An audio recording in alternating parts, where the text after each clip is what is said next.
जय जगन्नाथ। आज्ञा मोहन माझी और नवीन पट्टनायक एमानक भितरे अनेक फरक रही आमे जानिचे, किंतु सबुठारु बड़ कथाटी आलोचना करा जिवार आवश्यकता रही पावर आउ पतिआरा। आपण माने लक्ष्य करथिबे नवीन पट्टनायक जेतेबेले मुख्यमंत्री थिले सेतेबेले सांसद हुंतु विधायक हुंतु बा पराजित नेताटी हुंतु जदि सेमानकर किछि अभियोग थाए किछि दाबी थाए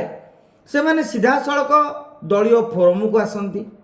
नेता पाखक जाती मुख्यमंत्री सह आलोचना करती जदिओ ए सुजोग कम मिलूला किंतु से माने मुख्यमंत्री उद्देश्य माने नवीन पट्टनायक मुख्यमंत्री थे तांको उद्देश्य चिठीटीए लिखि फेसबुक रे बहादुरी मारिया पई शेयर करू नथिले जहाँकि आपण देखुथिबे भारतीय जनता पार्टी सरकार अमल देखा मिलूँ।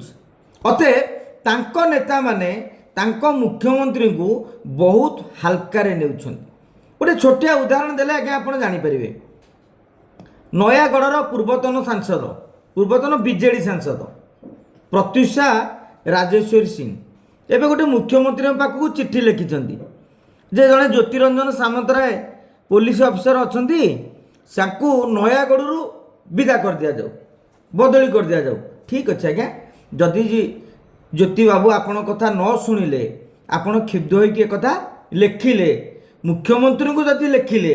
मुख्यमंत्री को लिखिदेले ए जो चिठी कॉन्फिडेंशियल न होइकी ए चिठी पदा को आसिला केमिति एटा भाइराल हैला केमिति तामाने आपण जानी सुनी आकु भाइराल कले या फल मुख्यमंत्री पाखक आपण दाबी कले ना मुख्यमंत्री को चेतावनी देले बा धमकेले जे मु चाहूँ को बदली कर दियो उद्देश्य कौन आपण कौन या प्रतिपादित करने को चाहूँगी जे आम मुख्यमंत्री भिड़ू को नुह आम मुख्यमंत्री पावर नहीं आपण ही दर्शाऊँ भारतीय जनता पार्टी नेता मैंने यही कथा सोशल मीडिया आउ किए कहते सांगे सांगे दलर नेता मैंने माड़ी बसुँच ये दल विरोध में कहते ये मुख्यमंत्री विरोध में कहते पर्टिकुलर कथाटी देखु बीजेपी जड़े नेत्री मुख्यमंत्री को पत्र लिखुंट गाँ जाक बुलाऊँ ह्वाट्सअप बुलूची विजु जनता दल नेता मैंने समालोचना कर आपण जहाँ जहाँ कथा लिखिं जे से लोकटी करप्टेड ताने मोहन माझी सरकार अमल पुलिस खाई चली सांसद कहते पूर्वतन सांसद कहते दलर कथा सरकार कथा गुप्त रखीदेले कहीं कौन क्या फाँसी देदेव कि से कथा नुह ना।